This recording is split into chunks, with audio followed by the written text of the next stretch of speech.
UP के फतेहपुर जिले के हुसैनगंज थाना क्षेत्र के धर्मदासपुर गांव में कच्चा मकान अचानक से ढहने से घर के अंदर खेल रहे 3 बच्चे मलबे में दब गए। वहीं 2 बकरियों की दबकर दर्दनाक मौत हो गई। घटना को देख स्थानीय ग्रामीणों ने मलबे में दबे बच्चों को बाहर निकाला, नज़दीकी हॉस्पिटल में भर्ती कराया जहां घायलों का इलाज चल रहा है। वहीं मौके पर पहुंची पुलिस घायल बच्चों को नज़दीकी हॉस्पिटल में भर्ती कराया, जहां डॉक्टरों ने एक बच्चे की हालात नाजुक देख डिस्ट्रिक्ट हॉस्पिटल के लिए रेफर कर दिया। वहीं डीएसपी ने बताया कि एक कच्चा मकान ढह गया जिसमें 3 बच्चे घायल हो गए और 2 बकरियों की दबकर दर्दनाक मौत हो गई। घायल बच्चों का इलाज चल रहा है। क्या मामला है ये? 3 बच्चे टीन के नीचे सोते थे, घर गिरा था, दब गए थे, खोद के निकाला गया। वो भी यहाँ से रिफर होकर फतेहपुर सदर गए था।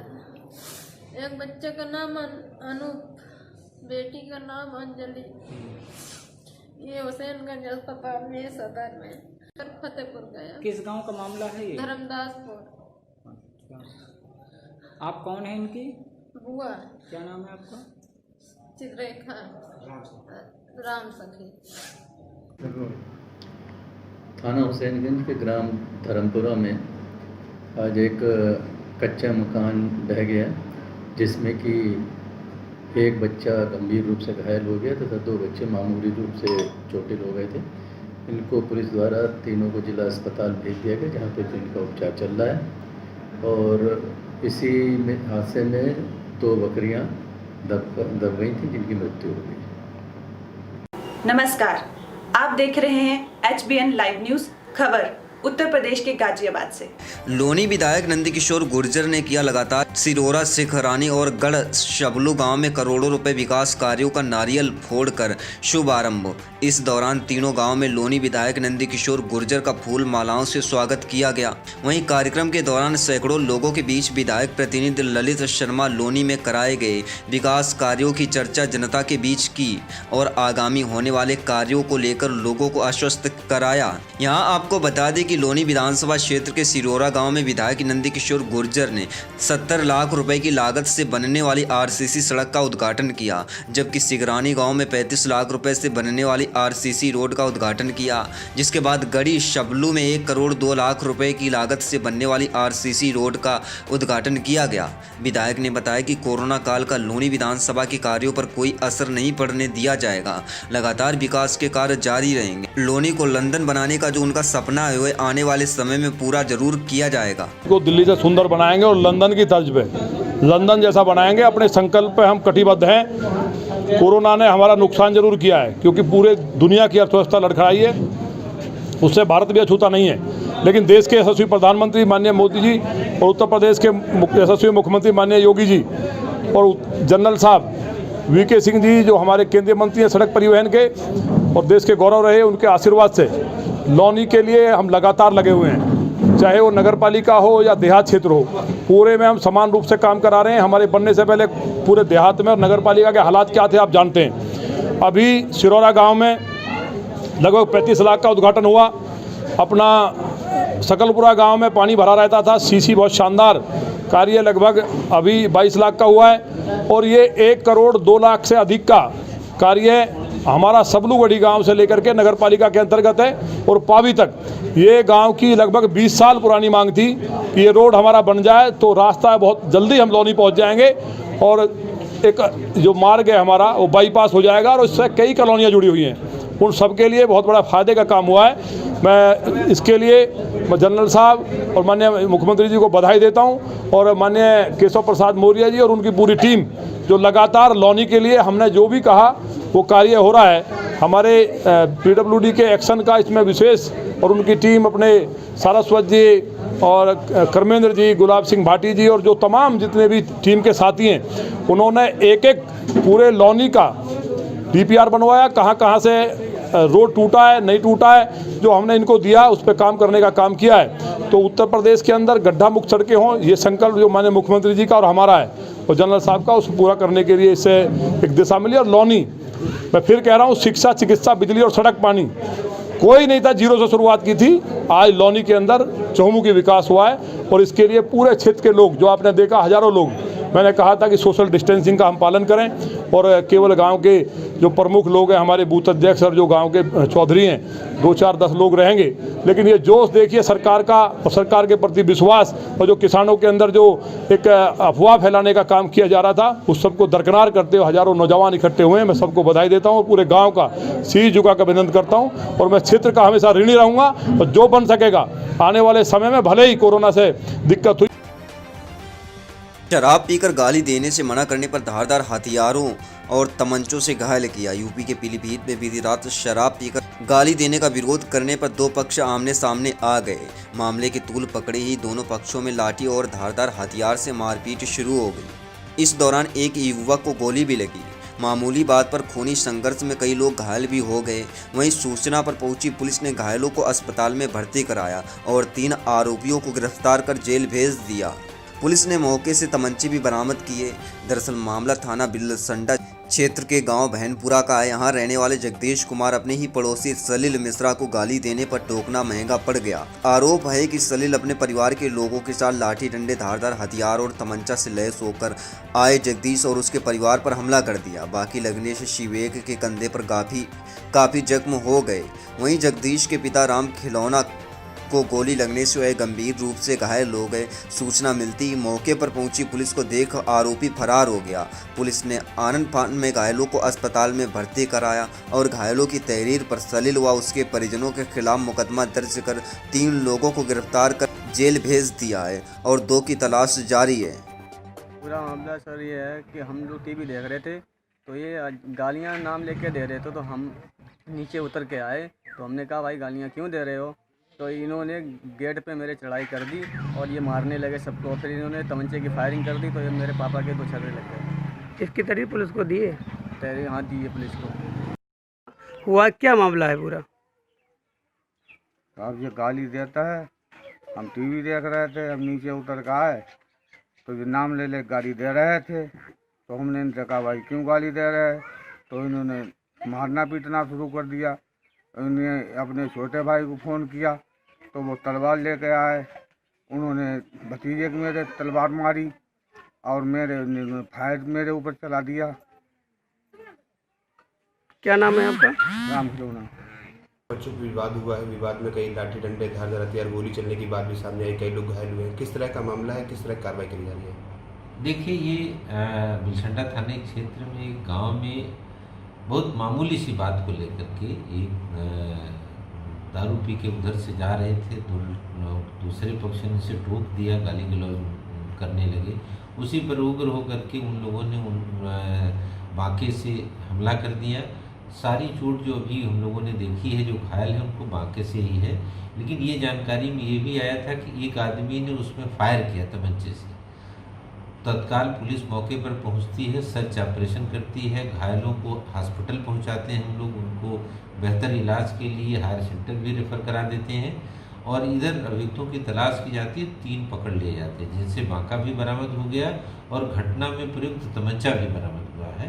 307 का अभियोग पंजीकृत हुआ है। हम लोग इनको जेल भेज रहे हैं और पूरा प्रयास करेंगे कि इनकी जल्दी जमानत न हो और ये जेल में रहें, और उसके बाद इनके विरुद्ध निरोधात्मक कार्रवाई भी करेंगे, जिससे आसपास के लोग भी ये कोई इस तरह की घटना करने से 50 बार सोचें। सर, और कोई लोग भी गिरफ्तार किए जाने के इसमें? अभी इसमें 3 अरेस्ट हुए हैं, 2 शेष हैं, उनकी भी शीघ्र गिरफ्तारी हो जाएगी। और आप देख रहे हैं HBN लाइव न्यूज़। यूपी में खराब होते कानून व्यवस्था और बेरोजगारी के खिलाफ सैकड़ों लोगों ने घेरा तहसील की नारेबाजी। केंद्र सरकार द्वारा देश की सरकारी कंपनियों संपत्तियों के निजीकरण के खिलाफ, देश के युवा बेरोजगार व सरकार के किसान विरोधी नीतियों के खिलाफ सरदार सेना सामाजिक संगठन द्वारा वाराणसी के सदर तहसील का घेराव किया गया। बता दें कि विरोध सरदार सेना सामाजिक संगठन के राष्ट्रीय अध्यक्ष डॉक्टर RS पटेल के निर्देश पर प्रदेश के तमाम जनपदों जौनपुर, बलिया, आजमगढ़, मऊ, देवरिया, कुशीनगर, प्रतापगढ़, कुंडा, रायबरेली,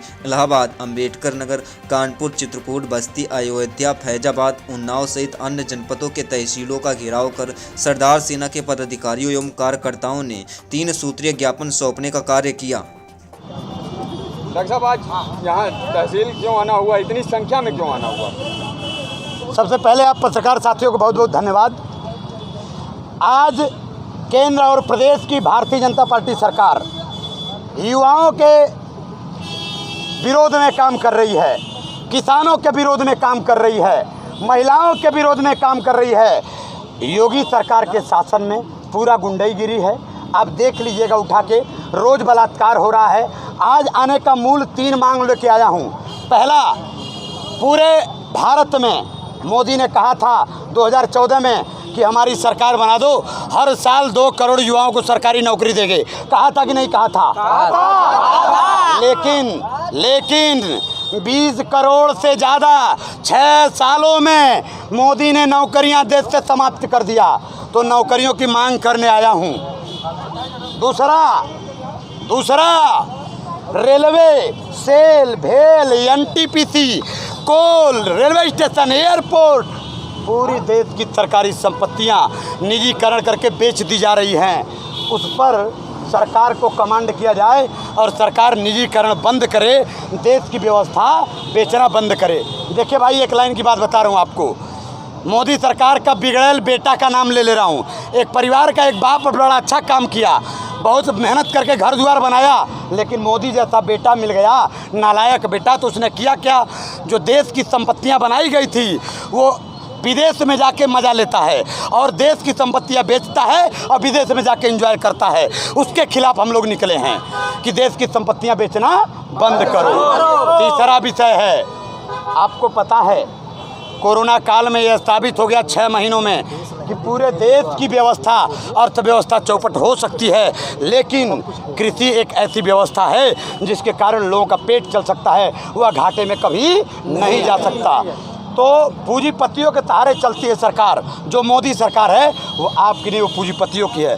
उसने प्लान किया कि किसानों को ही गुलाम बना लिया जाए ताकि ये कभी माइनस में तो जाएगा ही नहीं। तो निजीकरण किसानी का न हो, एमएसपी गारंटी लागू हो और किसान विरोधी बिल वापस हो, उसको लेकर के सरदार सेना ने आज पूरे उत्तर प्रदेश के सभी तहसीलों का घेराव किया है। आज इसी क्रम में मैं सदर तहसील पे आया हूँ। धन्यवाद। कुशीनगर खड्डा क्षेत्र के अंतर्गत में ग्राम सभा सालिमपुर में कुशीनगर के एचबीएन लाइव न्यूज चैनल के ब्यूरो आरके विश्वकर्मा ने सालिकपुर ग्राम सभा में जाकर ग्रामीणों व ग्राम प्रधान से बाढ़ से ग्रसित लोगों को विषय में जानकारी ली। यहां बाढ़ के समय खड्डा विधायक एसडीएम व तहसीलदार, नायब तहसीलदार मौके पर पहुंचकर जायजा लिया तथा खड्डा विधायक ने ग्राम प्रधान व ग्रामीणों को आश्वासन दिया कि यहाँ भोजन की व्यवस्था किया जाएगा। वहीं तत्काल प्रभाव से 2 समय का भोजन का व्यवस्था खड्डा एसडीएम द्वारा किया गया तथा दिनांक 27 सितंबर को ग्राम प्रधान शारदा चौहान ने बताया कि खड्डा एसडीएम अरविंद कुमार तहसीलदार द्वारा बाढ़ से ग्रसित लोगों के लिए भोजन की व्यवस्था की गई। प्राप्त जानकारी के अनुसार बताया जा रहा है कि सलीमपुर के बगल में ही एक महादेवा भी ग्राम सभा है, जो कि वहां 700 से 800 एकड़ की फसल की कटान हुई है, जबकि ग्रामीण परेशान है। इतना ही नहीं, यहां के लोग पानी होने के कारण माच व चौकी पर रहने पर मजबूर हैं, जो कि आज बारिश खुले हुए 2 दिन हो गए, लेकिन अभी नदी का कटान जोरों पर चल रहा है। जबकि प्रधान प्रतिनिधि जितेंद्र कुमार, होली चौहान, ठाकुर चौहान, छोटेलाल प्रसाद, अंबिका प्रसाद, संजय यादव, वीरेंद्र चौहान, नंदलाल चौहान, बलवंत चौहान, आज लोगों का कहना है कि इस साल बाद 3 बार आ चुका, जिसको लेकर ग्रामीणों में दहशत का माहौल बना हुआ है। मैं कुशीनगर जिले के विकासखंड खड्डा के अंतर्गत में ग्राम सभा ये महादेवा में मैं मौजूद खड़ा हूँ। आइए, यहाँ पानी का कटान जोरों पर चल रहा है। आइए, मैं यहाँ से ग्रामीणों से बात करते हैं। क्या नाम है आपका? महादेव गुप्ता। अच्छे महादेव गुप्ता जी, ये बताइए कि ये कटान कितना हुआ है आज? कितना बहुत कटान हुआ हमारा 3 एकड़ 2 एकड़ केरा 1 एकड़ धान कट गया है। अच्छा, मतलब कितने लोगों को मतलब कट गया? कितना सौ मतलब एरिया कट गया होगा? 400 एकड़ से ऊपर जमीन कटा है। अच्छा, 400 एकड़ से। हाँ। अच्छा, ये बाढ़ जब से आई है, हर साल बाढ़ आता है तो ऐसा ही होता है का? नहीं, हर साल नहीं आता है। इस साल कितने बार आया था बाढ़? पानी के दबाव से। जी, जो ये पानी जोड़ किया है इसी उत्तर ओर। जी, इसी से ऐसा हुआ है। जी। अच्छा, ये जब से बाढ़ आई आपके गांव में कितने अधिकारी आए थे? क्या नाम की? अधिकारी तो बहुत आए, चल गए। डीएम साहब आए थे, तहसीलदार भी आए थे, देख कर। विधायक जी आए थे? विधायक भी आए थे। अच्छा, तो ये क्या विधायक जी आप कुछ मदद के बारे में कुछ बताए थे? तो नहीं, हम लोग नहीं थे उस टाइम। इधर आइए। अच्छा, बताइए क्या नाम है आपका? जिंदा। किस गांव के निवासी हैं आप? नदी के लगे गली हमनी के कहीं जमीन मिल जा तो वही जरूरती जा खैले खैले के परेशानी हो जाता है। जब प्रधान जी कितना अपन लोग से मदद करो, कहीं खिचड़ी बनवा के भेजता तो कहीं भूजा बांटता नहीं, तो प्रधान जी के बटल से कितना मन खा जाए, कितना का करल जाए। अच्छा, ये जो कटान हुई है मतलब आप लोगों का काफी फसल कटी है? हाँ, बहुत का फसल कटा। अच्छा, किस गांव के निवासी हैं आप? महादेवा। अच्छा, क्या नाम आपका है? सिंदा। अच्छा, तो ये बताइए कि जब से बाढ़ आई है तब से क्या अब आपका अधिकारी कोई आप गांव में आए थे लोग? आई लनी है जाओ कि बनहाइल हो आ फिर कट गई। आई लनी चली गई कहीं जमीन भरती तब जमीनों कहीं ना बटनी है जाए तो कहते से का कोई हमनी कभी बाड़ी में रहत नहीं, छाती लोग घर में पानी रहता वही पानी में रहत नहीं, जमीन के लइका फैका सब लेकर परेशान रहत नहीं जाए। प्रधान जी मतलब कुछ मदद कर रहा हाँ, है? प्रधान जी मदद करता नहीं। अच्छा, कहीं खिचड़ी चड़ी बनवा के भेजता नहीं तो लइकन के खियावल जाता, रहल जाता, मचानी पर बैठो रहल जाता, कितना परेशान मदद कर प्रधान जी अपने लग से। जी सर, मैं कुशीनगर से आपके कुशीनगर जिले के विकासखंड खड्डा के क्षेत्र में अंतर्गत में ये बाढ़ एरिया में मैं इस समय मौजूद हूँ, सालीपुर ग्राम सभा में। यहाँ की स्थिति क्या है और इस ग्राम सभा में बाढ़ आने पे क्या कौन कौन से अधिकारी यहाँ मौजूद आए हुए थे, आइए मैं ग्राम प्रधान और यहाँ से मैं मतलब पब्लिकों से बात करता हूँ। प्रधान जी बताइए, यहाँ आपके यहाँ बाढ़ जब आई थी तो अभी तक कितने लोग अधिकारी आपके ग्राम सभा आए थे? डीएम साहब आए लगे जी, तहसीलदार साहब, नायब साहब, लखपाल कालगो, यह लोग आए लगे। तो बाढ़ आने के बाद उसी दिन आए थे कि आज आए थे? ना है वही दिन बाढ़ जइए आई कही आए लो, बारिश के दिन भी आए ले लो, जइए बारिश होते रहे जी, तैया महादेवा गई ले लो, महादेवा से फिर बिहार गए जइए बारिश टूटल, गाँव में पूरा पानी भर गया। उसके बाद आई ले लो ये जैसाली की चौकी को कुछ गांव में भी आके उन्हें देख सुन के गई लो जी, उसके बाद कोई के गई लो जी कुछ सामग्री राशन पताई हम लोग बटवाएंगे। जी जी जी, तो ये सामग्री और राशन पताई कह कर जो गए थे एसडीएम साहब बताए थे बांटने के लिए? हाँ जी, एसडीएम साहब। हाँ, तो अभी तक क्या क्या मिला आपको सुविधा? अभी मेरा तक तो सुविधा पूरी सब्जी 2 दिन बटल है जी, ले जाके वही ऐसे बनवा के ले जाके बाटल हम लोग, काल रात में भी बटल परसों के रात में बटल जी जी। आज खतीरा चावल आलू प्याज मसाला तेल वगैरह सब सामान भेजौले बनू, आज शाम से खाना बनू जी। अच्छा, आपके गांव में विधायक मंत्री कोई आए हैं अभी तक जब से बाढ़? विधायक जी आए हैं जटाभाव। तो क्या मदद की है बाढ़ वालों के लिए? मतलब मदद तो नहीं कैले, लेकिन गांव में घूम के उसके बाद कहने कि कुछ सहयोग ही मिली, एडीएम साहब से जाके बात की उसके बाद में कभी चावल पताई वगैरह जो बा आज आयल बा, आज के बाद से मैंने विधायक जी मतलब आपसे कहे थे कि गाँव में आकर के मतलब कुछ मदद होगा? हाँ जी जी जी। तो मदद के तौर पे एसडीएम साहब आपको क्या क्या देकर गए हैं? चावल दिए हैं 1 बोरा और प्याज आलू तेल मसाला ये पूरी मिर्चा सब। तो क्या बताए हैं देकर जाने के बाद एसडीएम साहब क्या बताएं आपसे? कहे हैं कि जो जिसके घर में पानी घुसा है उसको खाना बनाकर आप खिलवाइए आज और कल 2 दिन। अच्छा बताइए प्रधान जी, आपके गांव में कितने मतलब आबादी है इस समय तक? 2000 के लगभग जनसंख्या है। और आपके गांव में कितने लोगों को मतलब यहाँ पानी चल चुका है, घुस गया था? लगभग 200-250 के लगभग घर में पानी घुसल जी जी। हाँ, उसे और जो रहना थोड़ा ऊंचा रहना तो मैंने पानी नहीं रहना, दीवार सड़क पोला तो मैंने भरिए देना। क्या नाम आपका? श्री शारदा चौहान, कुशीनगर जिले से आर के Vishwakarma, HBN live news channel से कुशीनगर जिले। मेरे बालक छोटे मासूम बालक हैं, 4 लड़के मेरे पास, फलों का काम करे था, मैं गलत साजिश में पड़ गया था।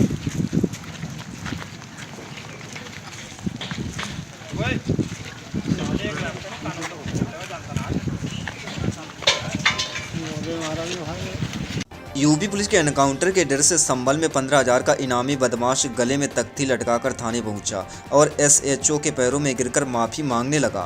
बोला, बाबूजी मुझे गोली मत मारना, गिरफ्तार कर लो, घर में मेरे छोटे छोटे बच्चे हैं। यह बदमाश गोकशी के केस और गैंगस्टर एक्ट में वांछित है।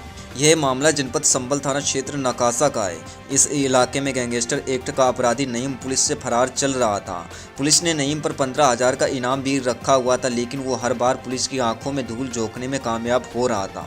पुलिस नईम को पकड़ने के लिए उसके घर और रिश्तेदारों के यहाँ लगातार दबिश दे रही थी, लेकिन यह शातिर बदमाश बार बार बचकर निकल रहा था। अब एनकाउंटर के खौफ से नईम अपने गले में तख्ती लटका कर थाने नाकासा में सरेंडर करने पहुंच गया। नईम ने अपने गले में एक तख्ती टांग रखी थी जिस पर लिखा था, मैं अपराधी हूँ, पुलिस के सामने सरेंडर करता हूँ, मुझे जेल भेज दो, मुझे गोली मत मारना। अपराधी थाना नाकासा SHO धर्मपाल के पैरों में गिर पड़ा, हाथ जोड़कर रोते रोते बोलने लगा कि साहब मुझे गोली मत मार। ADG राजीव सब्रवाल ने गढ़मुक्तेश्वर कोतवाली का किया निरीक्षण। थाने में हथियारों व विवेचनाओं को किया चेक, कोतवाली के रिकॉर्ड रजिस्टरों को भी चेक किया। गुंडा एक्ट व जिला बद्र सहित सभी अपराधियों पर कड़ी नजर रखने के दिए निर्देश। जनपद हापुड़ के कप्तान संजीव सोन व SSP सर्वेश मिश्रा सहित आला अधिकारी रहे मौके पर मौजूद। थाने में चल रही विवेचनाओं को प्रमुखता से करने के भी दिए निर्देश। वहीं मौके पर पहुंचे फरियादियों ने ADG को सुनाई फरियाद। नमस्कार, आप देख रहे हैं HBN लाइव न्यूज़।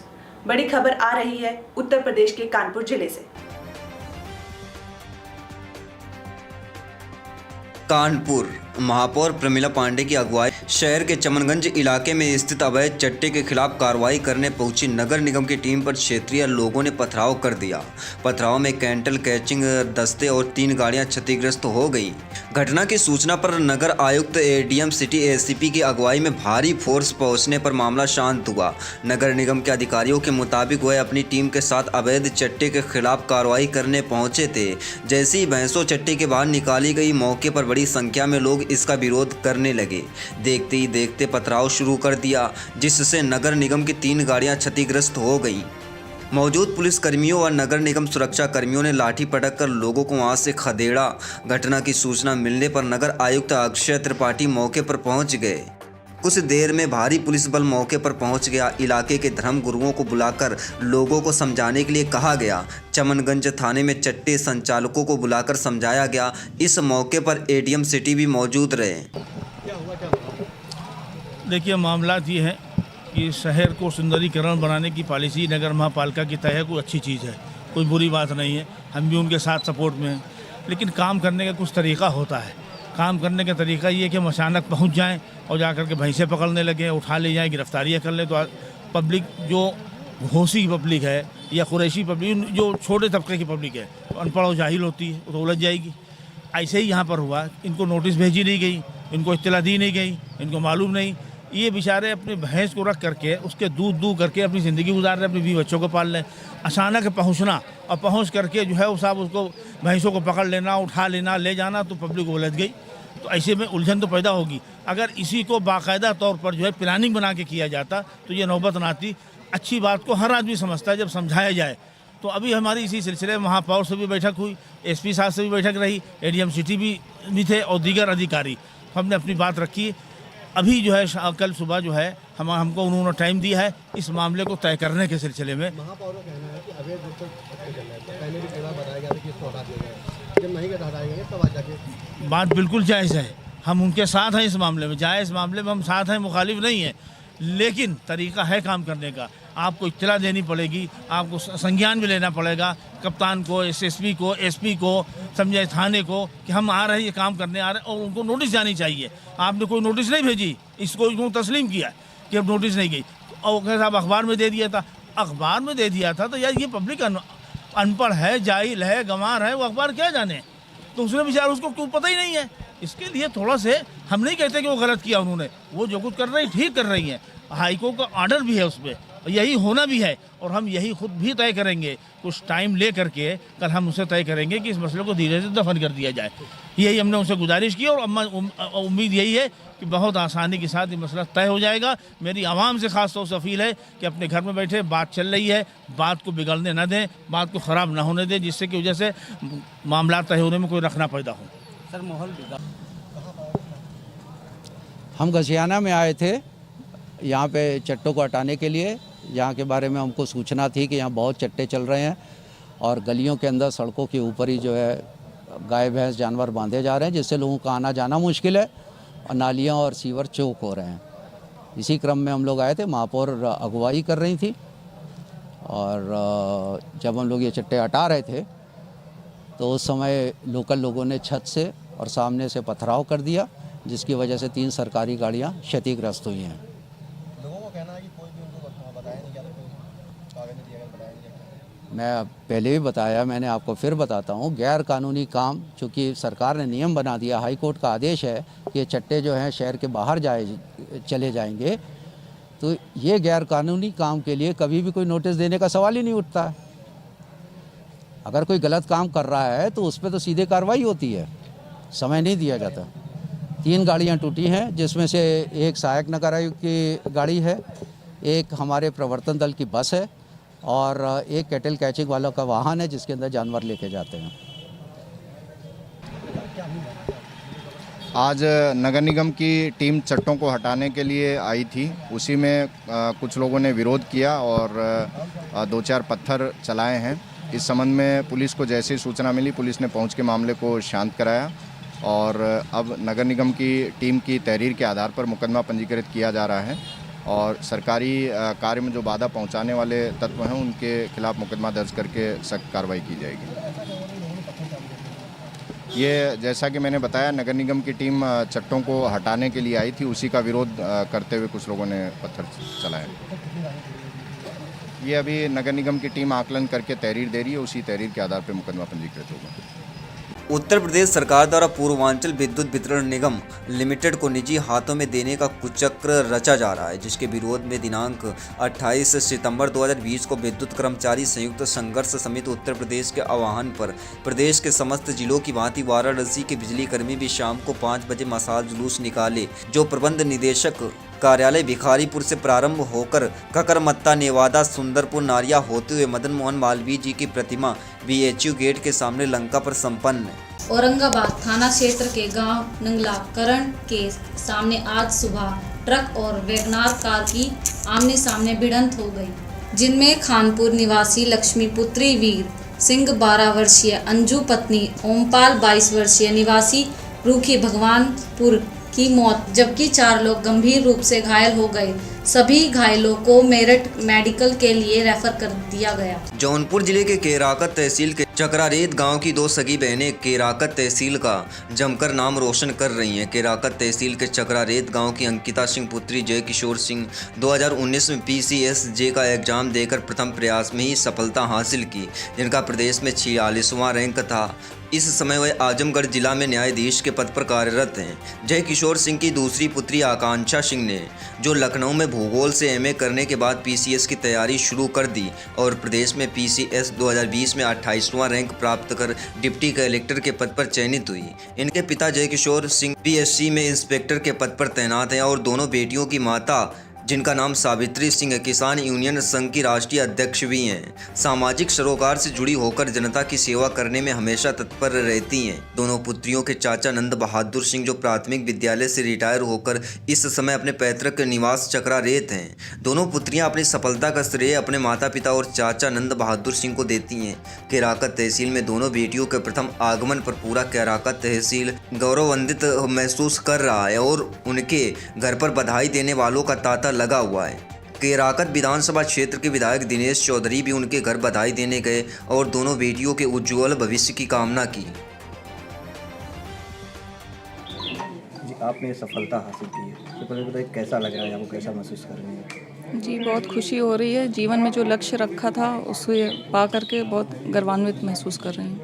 तो कितने घंटे आप पढ़ाई करते थे, किस तरह से मेहनत किया आपने अपनी कामयाबी हासिल करने के लिए?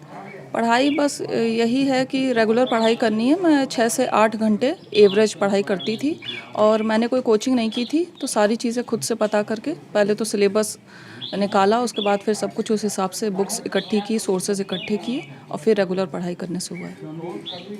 प्राथमिक शिक्षा दीक्षा आपकी कहाँ से हुई थी, किस तरह से? जी, इनिशियली मैंने सेंट्रल एकेडमी से अपनी स्कूलिंग की है, उसके बाद फिर मैंने IT कॉलेज से BA किया था, जिसमें इंग्लिश, इकोनॉमिक्स, ज्योग्राफी मेरे सब्जेक्ट थे। फिर लखनऊ यूनिवर्सिटी से मैंने MA किया ज्योग्राफी में और उसके बाद फिर मैंने PCS की प्रिपरेशन स्टार्ट की। काफ़ी समय से मतलब आप तैयारी कर रही थी, कितने अटैम्प्ट के बाद आपको कामयाबी हासिल हुई? जी, ये मेरा 2nd अटैम्प्ट था। आज की जो युवा पीढ़ी है, जो यंग जनरेशन तैयारी कर रही है, उनके लिए आप क्या मैसेज देना चाहती हैं? उनके लिए मैं बस ये मैसेज देना चाहूँगी कि कोई भी चीज़ पाना मुश्किल नहीं है जीवन में, बस आपको हार्ड वर्क करना है, डेडिकेशन से बस लगे रहिए और मंजिल ज़रूर मिलती है। घर में कोई ऐसा सदस्य जिससे आपको प्रेरणा मिलती रही हो? जी, मैंने अपने माता पिता को हमेशा बहुत मेहनत करते हुए बचपन से देखा है, तो उन्हें देख करके मुझे ये चीज़ यकीन हो गई थी कि कोई भी कार्य असंभव नहीं है। आपकी बहन का आपसे पहले सिलेक्शन हो गया था, उन्होंने असल्ट किया था, तो क्या उनसे भी कुछ आपको प्रेरणा मिलती रही? जी, हम दोनों एक दूसरे के लिए प्रेरणा का स्रोत थे। हम दोनों साथ में एक रूम में बैठ के पढ़ते थे, एक दूसरे को पढ़ाते थे। जो चीज़ मुझे अच्छे से आती थी मैं उसे पढ़ा देती थी, जो उसे अच्छे से आती थी वो मुझे पढ़ा देती थी। इस तरीके से करके हम दोनों की जर्नी साथ में रही। जर्नी साथ में कुछ कंपटीशन भी रहा होगा आपस में पहले जब उनका सिलेक्शन हुआ, तो कहीं ना कहीं आप भी एक बहन है उनकी, तो कुछ अंदर रहा होगा कि जी हम बिल्कुल पीछे रह नहीं, गए? बिल्कुल नहीं, बिल्कुल नहीं। मुझे बल्कि खुशी हुई कि मेरी छोटी बहन मुझसे पहले उसका सिलेक्शन हुआ।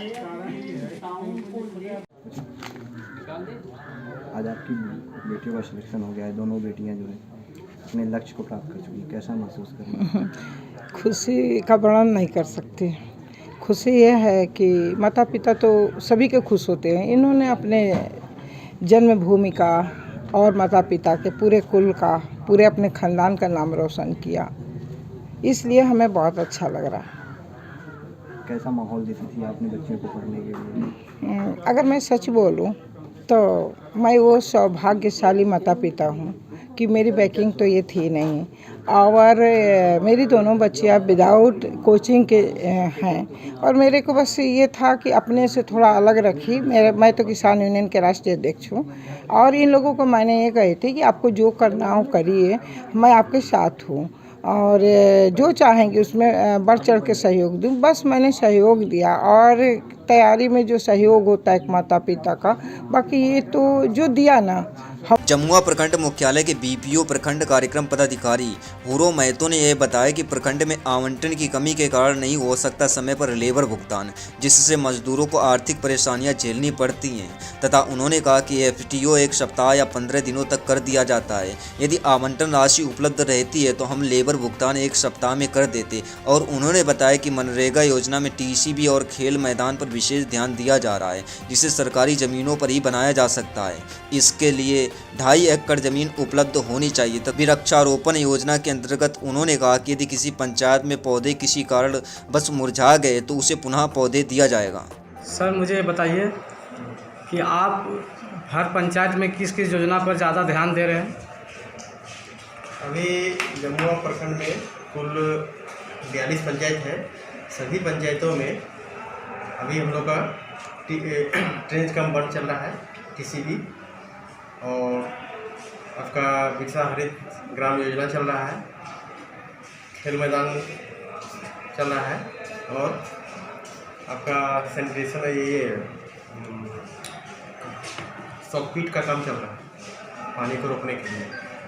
और हम लोग का अभी जमुआ में हम लोग का लक्ष्य दिया गया था, कुल 3150 स्कीम लक्ष्य दिया गया था। हर एक पंचायत कम से कम 10 स्कीम होना है। उसके विरुद्ध में हम लोग किसी भी 1200 स्कीम हम लोग सेंक्शन कर चुके हैं और काम भी चल रहा है। और अभी लेबर का डिमांड अभी हम लोग 8800 पर डे अभी चल रहा है हम लोग का काम।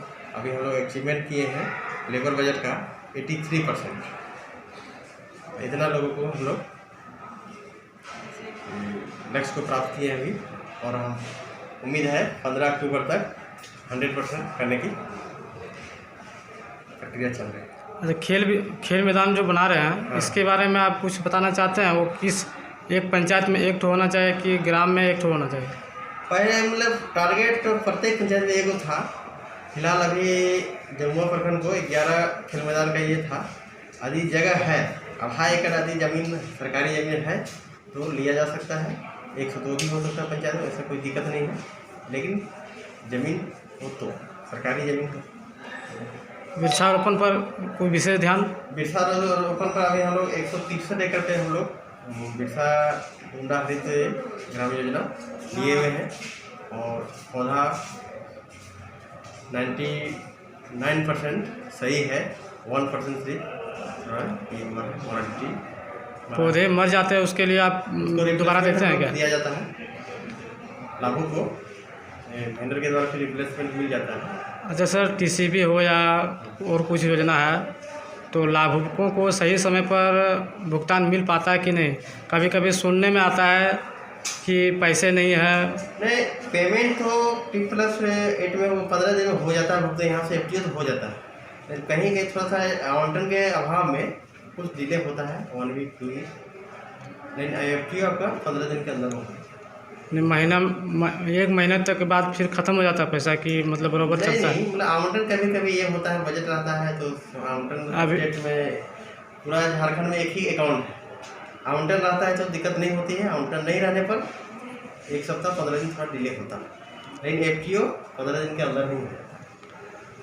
अभी क्या समस्या है? पेमेंट घुसता है लाभुक के खाता में 100। अभी क्या कोई समस्या है पेमेंट के लेकर के? अभी समस्या है, अभी तो फिलहाल हो रहा है कि अभी पेमेंट नहीं हो रहा है, लेकिन उम्मीद है 1 सप्ताह के अंदर में। कारण सर पैसे नहीं है? हो सकता है पैसा नहीं हो, लेकिन 1 सप्ताह के अंदर में भुगतान हो जाएगा, ज़्यादा डिले नहीं होता है। कंफर्म मालूम है। और कुछ बताइए सर। और अभी ये सभी प्रवासी मजदूर जो आए हैं कोविड-19 में, सभी को काम उपलब्ध कराया जा रहा है। हम कोशिश है कि 100 में 100% जो है सभी को हम लोग करें ताकि कोई प्लान नहीं करें। यूपी के पीलीभीत पूरनपुर कोतवाली क्षेत्र के गांव टांडा छत्रपति की रहने वाली महिला सत्यवती पत्नी तारा सिंह पारिवारिक विवाद के चलते घर से निकलकर भगवंतापुर रोड पर कुंडे के पास पहले जहरीला पदार्थ खाया, उसके बाद कुंडे में ही छलांग लगा दी। महिला को डूबता देख वहां से गुजर रहे उसी गांव के ग्राम प्रधान रतन लाल ने महिला को राहगीरों की मदद से निकलवाया और उपचार के लिए पूरनपुर CHC ले गए, जहाँ डॉक्टरों ने लगभग 30 मिनट तक महिला का उपचार किया और हालात में सुधार न होने पर जिला अस्पताल रेफर कर दिया। प्रधान के द्वारा महिला के परिजनों को सूचना दी गई पर मौके पर कोई नहीं पहुंचा, जिसके चलते ग्राम प्रधान को महिला को खुद को ही जिला अस्पताल ले जाना पड़ा। प्रधान जी टांडा छत्रपति की एक महिला लेके आए थे, करीब 28 साल की महिला थी।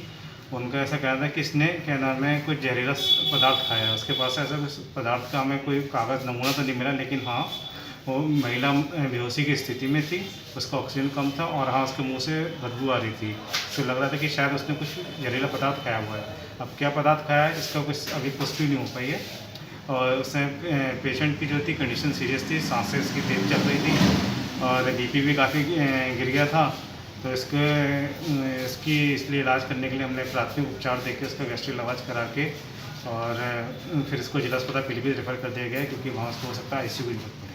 हाँ डॉक्टर से जानकारी मिल रही है कि महिला ने कुछ जहरीला पदार्थ खा के जैसे कि पानी उनी में छलांग या कुंडे में लगा। हाँ उसका एक्चुअली जब आई थी तो उसकी बॉडी गीली थी, उसके कपड़े भी गीले थे और शरीर में मिट्टी लगी थी, तो ऐसा जैसा कि प्रधान जी द्वारा बताया गया कि इसने छलांग लगाई थी, तो शायद हो सकता है कि उसने छलांग लगाई। रतन लाल जी, जो एक महिला आई है पॉइजन खाए हुए और सुना जा रहा है कि इसने कुंडी में छलांग भी लगाई है, क्या है पूरा मामला? घर से कोई बात होगी हुई, घर से आई, इसका बच्चा हमने पहचान लिया, बच्चा देख के हमने इसे पहचाना कि ये उसकी तारा की औरत है, तो इसे निकलवाया, फिर टुकू पे लदवाया, इसे टुकू पे लदवा के जिसके बाद इसे 108 नंबर लगाई, फिर उस पर इसे लादा, फिर अस्पताल लेके आए। अच्छा, क्या आपने इनके परिजनों को जानकारी दी है? जी, इसका पति तो नागौर कोतवाली थाना इलाके में देर रात एक युवक की मौत हो गई। परिजनों का आरोप है कि हत्या हुई है, जबकि पुलिस एक्सीडेंट मान रही है। जानकारी के अनुसार कुमारी दरवाजे के बाहर लाल सागर तालाब किनारे एक युवक अचेत अवस्था में मिला, जिसे जवाहरलाल नेहरू अस्पताल लाया गया, जहां उसे मृत घोषित कर दिया गया। परिजन हत्या का आरोप लगा गिरफ्तारी की मांग को लेकर कोतवाली थाने पहुंच गए। जानकारी के अनुसार 3 दोस्त बसनी में शहर अपने घर की तरफ आ रहे थे, तब एक्सीडेंट हुआ या मारपीट, इसमें अबरार अचेत हो गया, इसकी उसकी मौत हो गई। डिप्टी विनोद कुमार ने कहा कि युवक की मौत एक्सीडेंट से हुई है, जबकि प्रत्यक्षदर्शी अली उर्फ पप्पू ने बताया कि टक्कर के बाद आमने सामने युवक ने दोस्त अबरार को पीट कर मार डाला। प्रतिरक्षी पप्पू ने बताया कि हम कुमारी दरवाजे के पास पहुंचे तो वहां पहले से कुछ लोग खड़े थे। इसी दौरान नशे में एक शख्स उसकी मोटरसाइकिल से अड़ गया। इससे वह इतना आक्रोशित हो गया कि उसने अबरार से मारपीट शुरू कर दी, जिससे अबरार की मौत हो गई। रात लगभग 8:15 बासनी से अपने लोहारपुर निवासी दोस्त अबरार अहमद तथा मोहब्बत इरफान के साथ मोटरसाइकिल से नागौर आ रहे थे। अबरार, इरफान, पप्पू दोनों अन्य जल्दी घर पहुंच जाते थे, लेकिन शनिवार को एक ऑर्डर लेने के चक्कर में लेट हो गए। बताया जाता है कि उनको एक छपरा का ऑर्डर मिला था, उसी चक्कर में लेट हो गए।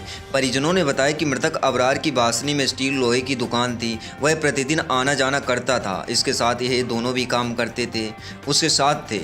इस हत्या के मामले को लेकर एक समाज के लोग रात भर पुलिस थाने का घेराव करते रहे और उन्होंने मांग की कि जब तक आरोपी की गिरफ्तारी नहीं होगी हम यहाँ से नहीं हटेंगे। रात भर समझाइश का दौर चलता रहा। आखिर में पुलिस ने आज सुबह 1 बजे आरोपी को पकड़कर थाने ले आई। जो रात की घटना में मृतक के साथ थे वह पहचान कर रहे हैं। पुलिस के द्वारा कुछ मैजीज लोगों को समझाया गया। तफ्तीश जारी है। अब लोग पोस्टमार्टम करवाने की तैयारी में हैं। हमारा साथ दे, तब जाकर समाज के कुछ लोगों ने नागौर मोर्चरी में रखे शव का निरीक्षण करके पोस्टमार्टम के लिए हाँ कि फिलहाल पोस्टमार्टम की रिपोर्ट आने के बाद में ही पता चलेगा कि हत्या है या दुर्घटना। मृतक के परिजन बोले, मोर्चरी में रखे शव पर चोट के निशान है। जब तक पोस्टमार्टम की रिपोर्ट नहीं आ जाती हम संतुष्ट नहीं हैं। नमस्कार, आप देख रहे हैं HBN लाइव न्यूज। बड़ी खबर आ रही है उत्तर प्रदेश के कानपुर जिले से। श्रीमान उप महानिरीक्षक वरिष्ठ पुलिस अधीक्षक डॉक्टर प्रीतिंदर सिंह महोदय कानपुर नगर द्वारा अपराधियों की रोकथाम हेतु चलाए जा रहे अभियान के क्रम में श्रीमान पुलिस अधीक्षक नगर दक्षिण दीपक भूखर व क्षेत्रीय अधिकारी श्री विकास कुमार पांडे महोदय गोविंद नगर के निर्देश में प्रमुख निरीक्षक श्री कुंज बिहारी मिश्रा थाना नौबस्ता के नेतृत्व में टीम द्वारा 4 अभियुक्त कौशल पांडे, गिरीश कुमार, हिमांशु सिंह तथा अश्वनी कुमार को प्रतिबंधित दवाओं तथा नशीले पदार्थ तथा बिक्री के 88,120 रुपये सहित गिरफ्तार कर जेल भेजा। 2 अभियुक्त सुनील कश्यप और गुड्डू अभी फरार हैं, जिनकी तलाश के लिए पुलिस छापेमारी कर रही है। ये थाना नौबस्ता टीम के द्वारा सराहनीय कार्य किया गया है, जिसमें जो दवाइयाँ होती हैं शेड्यूल एच ड्रग्स बोला जाता है, जिनको नशे के लिए यूज़ किया जाता था, उनको डिफरेंट जो ड्रग रिटेल स्टोर होते थे वहाँ पे लोगों को बेचा जाता था। इनका मॉडस ऑपरेंडी ये होता था, चूँकि शेड्यूल एच ड्रग्स जो होती हैं उसके लिए पहले तो प्रॉपर लाइसेंस चाहिए होता है, दूसरा लाइसेंस के बाद उसमें डॉक्टर का प्रिस्क्रिप्शन चाहिए होता है और उसका एक प्रॉपर रिकॉर्ड मेंटेन किया जाता है। दोनों मेडिकल स्टोर जिनको अरेस्ट किया गया है, जिन 2 लोगों को, उनके पास ना तो लाइसेंस था और ना ही वो कोई रिकॉर्ड मेंटेन कर रहे थे।